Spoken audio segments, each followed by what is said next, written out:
Hello hi welcome to అనుదాత్రిస్ blog. ఈరోజు మనం మటన్ చింత చిగురు కర్రీ ఎలా చేయాలో నేర్చుకుందాం. నేను మా అత్తయ్య వాళ్ళ ఇంటికి వచ్చాను. మా అత్తయ్య మటన్ చింత చిగురు చాలా సూపర్గా చేస్తుంది. సో దానికి కావాల్సిన ఇంగ్రీడియంట్స్, అసలు దాన్ని ఎలా చేస్తారు ఏంటిది అనేది నేను అడిగి తెలుసుకుందాం.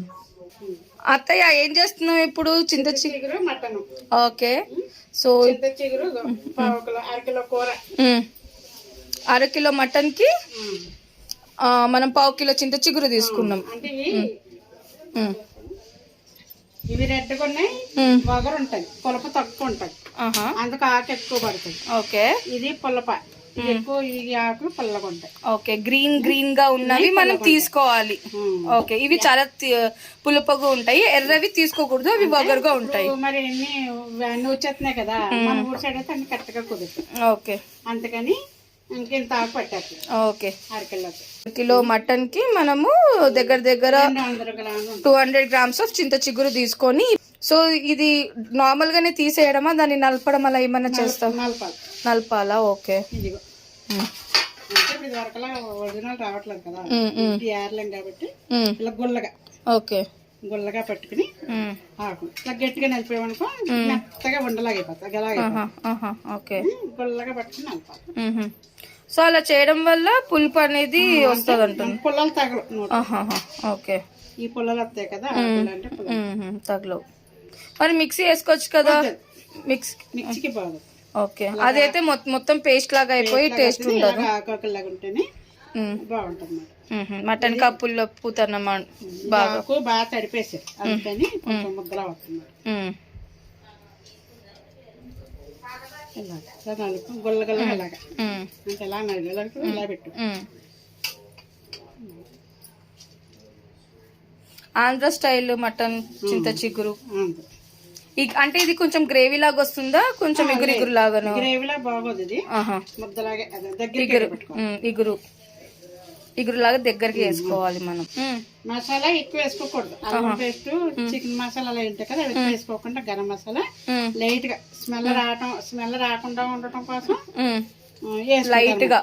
సో మన ఈ డిష్ చింత చిగురు ఫ్లేవర్ రావాలి కాబట్టి మనము మసాలాలు చాలా తక్కువ వాడాలి అంటుంది. అంటే ఆ మటన్ స్మెల్ అది రాకుండా ఉండడం కోసము మనము కొంచెం అల్లం వెల్లిపాయ పేస్ట్, మటన్ మసాలాలు అవి వేసుకుంటాము.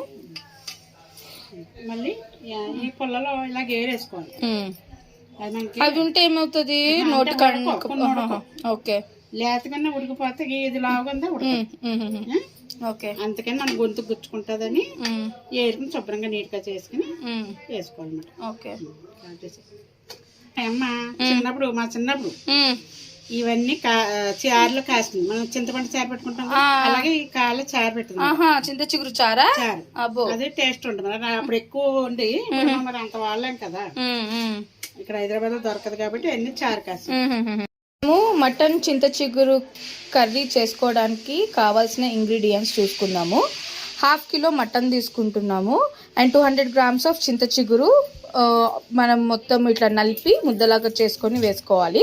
తర్వాత 2 ఆనియన్స్ పీసెస్ లాగా కట్ చేసుకోవాలి అండ్ 3 పచ్చిమిర్చిస్. మనం కరివేపాకు కానీ పుదీనా కానీ యూజ్ చేయట్లేదు, ఎందుకంటే మనము నూనె దీనికి ఎక్కువనే పడుతుంది. ఒక 5 టేబుల్ స్పూన్స్ ఆఫ్ ఆయిల్ పడుతుంది.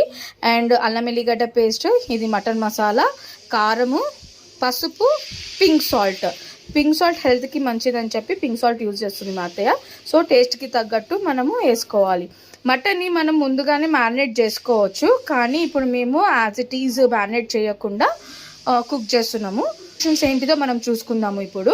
సో దానికి మనము కుక్కర్ని పొయ్యి మీద పెట్టుకొని ఆయిల్ వేసుకోవాలి. ఇందులో 5 టేబుల్ స్పూన్స్ ఆఫ్ ఆయిల్ని వేసుకుంటున్నాము. మటన్ నాన్ వెజ్ కర్రీస్కి బేసిక్గా ఆయిల్ కొంచెం ఎక్కువనే పడుతుంది, ఎందుకంటే టేస్ట్ అనేది బాగా వస్తుంది ఆయిల్ వేసుకుంటే. So 5 table spoons of oil వేసుకుంటున్నాము.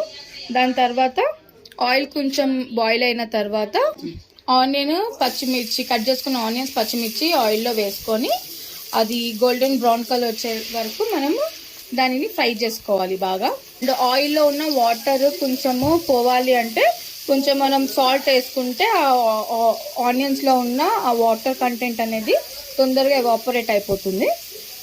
So చిటికెట్ ఉప్పు వేసుకోండి. కూరకు సరిపడి ఉప్పు వేసుకుంటలేము, ఓన్లీ ఆనియన్లో నుంచి వాటర్ వెళ్ళిపోవడానికి మనం కొంచెమే చిటికెడు సాల్ట్ వేసుకొని మళ్ళీ గోల్డెన్ బ్రౌన్ వచ్చే వరకు ఫ్రై చేసుకోవాలి. ఆనియన్స్ అడుగంటుకోకుండా మనం దీనిని స్టిర్ చేసుకుంటూనే ఉండాలి. అయితే మనము టమాటా వేసుకుంటలేము ఎందుకు? బాగోదు, పులప టేస్ట్ రాదు. ఓకే. చింత చిగురులో ఏమైనా వెరైటీస్ ఉంటాయా ఇంకా? చింత చిగురు, పచ్చిరేలు, బోటి, చింత చిగురు, ఎండేలు వేసి చింత చిగురు ఎగురు వండుకోవచ్చు. కర్రీ ఉల్లిపాయ ముక్కలు, పచ్చిమిరప ముక్కలు వేసి చింత చిగురు వేసి ఉట్టిగా కర్రీ వేసుకుంటే చాలా బాగుంటుంది. మళ్ళీ చికెను, చింత చిగురు అది కూడా బాగుంటుంది. నాన్ వెజ్ లోకే బాగుంటుందా? ఆకుకూరలోకి కూడా బాగుంటుంది. ఆకుకూరలోకి అన్నిటికీ బాగుంటుంది. ఇది అలాగే పులపే కదా. పప్పు అంటే వెజిటేబుల్స్ ఆలుగడ్డలలో వాటిలలో వేసుకోలేము కదా, ఓన్లీ నాన్ వెజ్ లోనే బాగుంటది. పప్పు, చింత చిగురు పప్పు, చింత చిగురు పప్పు, నెయ్యి. అల్లం వెల్లిపాయ పేస్ట్ చేసుకుంటున్నామండి. 1 టేబుల్ స్పూన్ ఆఫ్ అల్లం వెల్లిపాయ పేస్ట్ చేసుకుంటున్నాము. ఓకే. అల్లం వెల్లిపాయ పేస్ట్ పచ్చివాసన పోయేదాకా వేయించుకొని ఇప్పుడు మనము కడిగి పెట్టుకున్న మటన్ని ఇందులో వేసుకుంటున్నాము. నేను చెప్పినట్టు మీరు మ్యారినేట్ కూడా చేసుకోవచ్చు. పసుపు ఉప్పుతోటి మ్యారినేట్ చేసుకొని ఒక ½ అన్ అవర్ పక్కకు పెట్టి కూడా మీరు చేసుకోవచ్చు. కానీ మేము ఇప్పుడు డైరెక్ట్గా చేసేసుకుంటున్నాము. సో పసుపు ఉప్పుతోటి కొంచెం వాష్ చేసేసుకొని ఆనియన్స్ ఫ్రై చేసుకొని పచ్చిమిర్చి ఇంకా అల్లం వెల్లిపాయ పేస్ట్ చేసుకొని మటన్ వేసేస్తున్నాము. మటన్ కొంచెం ఉడికాక చింత చిగురు వేసుకోవాలి కదా. సో మటన్ ఉడికేది మటన్లో కొంచెం వాటర్ వచ్చే వరకు మగ్గించుకొని మిగతా మసాలాలు అవన్నీ వేసుకోవాలి. చూడండి, అందులో నుంచి కొంచెం వాటర్ కంటెంట్ పైకి వస్తుంది కదా మటన్లో నుంచి. ఇప్పుడు మనము కారం, మసాలా, మనం 5 స్పూన్స్ ఆఫ్ కారం వేసుకున్నాం. చింత చిగురులో కారం బాగానే పడుతుంది ఎందుకంటే పులుపు కాబట్టి. సో పసుపు 1 టేబుల్ స్పూన్ వేసుకుంటున్నాము. మత్తే ఒక టేబుల్ స్పూన్ పట్టుకుంది కదా, ఆ టేబుల్ స్పూన్తో 5 స్పూన్స్ ఆఫ్ కారము, 1 టేబుల్ స్పూన్ ఆఫ్ పసుపు అండ్ ఉప్పు టేస్ట్కి సరిపడా.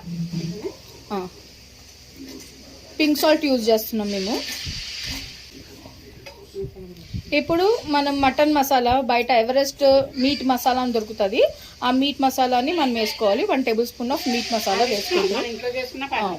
ఇంట్లో చేసుకున్న మసాలాలు అయినా పర్వాలేదు, అంటే ఇంటికి చాలా రెడీమేడ్ మసాలాలు దొరుకుతున్నాయి, అవైనా యూజ్ చేసుకోవచ్చు. సో మా అత్త ఏమో ఇక్కడ ఎవరెస్ట్ మీట్ మసాలా యూజ్ చేసింది.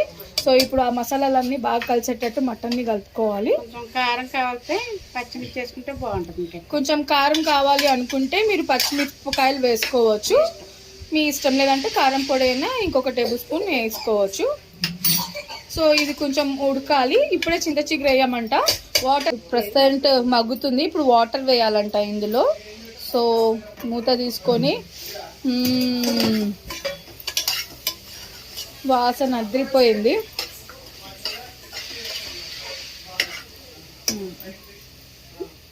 ఇప్పుడు మనము వాటర్ వేసుకోవాలి. ముక్క మునిగేంత వరకు వాటర్ వేసుకోవాలి.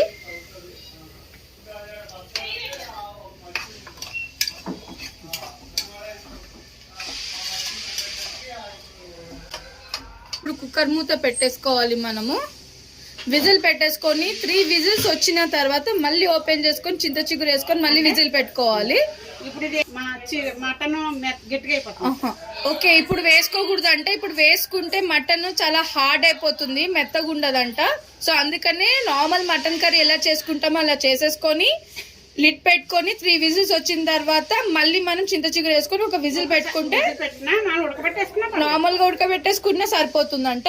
సో వేడివేడిగా చింత చిగురు మటన్ తయారైపోతుంది. సో ప్రెసెంట్ విజిల్ పెట్టేస్తున్నాము. సో 4 విజిల్స్ వచ్చేదాకా వెయిట్ చేద్దాం. సో ఈ విజిల్స్ వచ్చే లోపల మా అత్తయ్య చింత చిగురులో ఇంకొకటి చూపిస్తుందంట. సో ఇది మనము స్టోర్ చేసుకొని ఎప్పుడైనా, మనకి రైనీ సీజన్లో అట్లా చింత చిగురు రాదు కాబట్టి, సో అప్పుడు కూడా మనము ఈ చింత చిగురుని స్టోర్ చేసుకొని మనము ఆ చింత చిగురుని యూజ్ చేసుకోవచ్చు అంట. ఆ తయారీ విధానం కూడా ఏంటిదో చూసేద్దాం. విజిల్ వచ్చింది, చింత చిగురు విజిల్, మటన్ విజిల్ వచ్చింది. ఇంకొక 3 విజిల్స్ వస్తే ఇది అయిపోతుంది. ఈ లోపల నెక్స్ట్ అదే పప్పులోకి స్టోర్డ్ చింత చిగురు ఎలా చేసుకోవాలో చూపిస్తుంది. సో ఇప్పుడు మిక్సీలో పట్టుకోవాలి అత్తయ్య అది స్టోర్ చేసుకోవడానికి. మిక్సీలోకి చింత చిగురుని వేసేసుకోవాలి. ఫస్ట్ మనము బాగా ఆకుని వాష్ చేసుకొని చింత చిగురు కొంచెం సాల్ట్ అంటే ఒక 100 గ్రాములకి పాడవకుండా స్టోర్ చేసుకుంటాం కాబట్టి పాడవకుండా 1 స్పూన్ ఆఫ్ సాల్ట్ వేసుకుంటున్నాము. అండ్ మటన్ విజిల్స్ వచ్చేలోపు మనం చింత చిగురు స్టోర్ ఎలా చేసుకోవాలో మిక్సీ పట్టేసుకుంటున్నాము.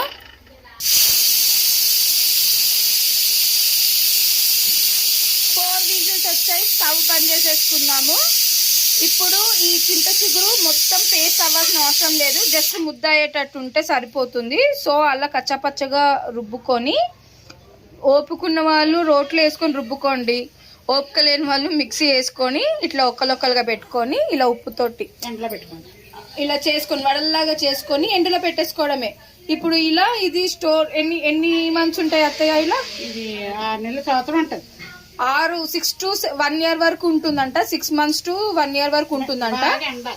ఇది బాగా ఎండలో పెట్టుకుని మనము ఎప్పుడు కావాలంటే అప్పుడు నాన్ సీజన్ లో కూడా మనం చింత చిగురుని యూజ్ చేసుకోవచ్చు. అప్పుడు పప్పు వేసుకుని ఇది వేసుకుని మళ్ళీ పప్పులు వేసుకోవాలి. పప్పు మామిడికి ఎలా ఉంటుంది అలా ఉంటుంది అంతే. సో పప్పు వెజిటేరియన్ తిన్న వాళ్ళు పప్పులో కావాలి అంటే మళ్ళీ ఇది యూజ్ చేసేటప్పుడు కొంచెం సాల్ట్ వేసుకొని ఇది వేసేసుకొని పప్పులో యూజ్ చేసుకోవచ్చు. Non veg lovers so non veg లో ఇట్లా మటన్ లో, రొయ్యల్లో, చికెన్ లో, ఇంకా ఇంకేముంటాయి అత్తయ్య వెరైటీలు? ఈ మూడే నాకు తెలుసు. పచ్చి రొయ్యల్లో, ఇంకా ఎండ్రేలు చింత చిగురు, బోటి చింత చిగురు, బోటీలో కూడా వేసుకోవచ్చు. బోటీలో చాలా ఎండి చేపలు, చిన్న చేపలు ఉంటాయి కదా, ఆ చిన్న చేపల్లో కూడా వేసుకోవచ్చు అంట. మెత్తలు, ఆ మెత్తల్లో కూడా మనం వేసుకొని వండుకోవచ్చు అన్నమాట. సో ఇది ఎండలో పెట్టేసుకొని బాగా ఎండిన తర్వాత మనము స్టోర్ చేసుకుంటే సరిపోతుంది. ఇది కూడా ఎండి మెత్తలు కూడా ఉంటాయి, చిన్న చిన్న మెత్తలు తెచ్చుకుంది మా అత్తయ్య. ఈ మెత్తల్లో కూడా చింత చిగురు వేసుకొని వండుకోవచ్చు అంట, బాగుంటాయి. సో చింత చిగురు మెత్తలు కూడా సూపర్ ఉంటది. ఇవి బాగా ఎండిపోతే ఆ కలర్ వస్తుందంట. సో అలా ఎండేదాకా పెట్టుకోండి ఎండలో. తీసేసి దులిపేసుకుని ఇలా వేసేసుకోవడం అంతే. ఓకే, వండుకునేటప్పుడు ఎండిపోయిన తర్వాత నెక్స్ట్ ఎప్పుడైనా వండుకోవాలంటే దాన్ని విడదీసి పొడి చేసుకొని ఉప్పు వేసుకొని వండుకోవడమే అంతే. తర్వాత మటన్ కుక్కర్ ఓపెన్ చేసాం, వాసన బాగుంది. ఇప్పుడు మళ్ళీ చింత చిగురు వేసేసి ఏదైతే మొత్తం చింత చిగురు వేసేసుకొని మళ్ళీ ఇంకొక ఉడుకు పట్టిస్తే చాలు. కుక్కర్ విజిల్ పెట్టాల్సిన అవసరం లేదు కదా. కాబట్టి కొంచెం గట్టిగా ఉంది కాబట్టి కూర కొంచెం వాటర్ వేసుకున్నాం, కొంచెమే. మీ ఇష్టం, పెట్టుకుంటే ఇంకా మెత్త కావాలంటే ఏం కాదు, ఉడికినా ఇంకా మెత్తగా కావాలి ముక్క అంటే విజిల్ పెట్టుకోవచ్చు, లేదు అంటే ఉట్టిగా ఇట్లా ఉడక పెట్టుకున్నా అయిపోతుంది. సో ఇప్పుడు మేమైతే ఒక విజిల్ వచ్చేటట్టు కుక్కర్ మూత లిడ్ పెట్టుకుంటున్నాము. ఈరోజు మా అత్తయ్య వాళ్ళ ఇంట్లో ఫీస్టే. ఇదేమో చింత చిగురు మటన్, చికెన్ కర్రీ, మామిడికాయ పప్పు, మెత్తల ఇగురు, మెత్తల ఫ్రై, ఫిష్ పులుసు. ఇవంతా ఒక ఎత్తైతే మా అత్తయ్య పెట్టిన కొత్త ఆవకాయ.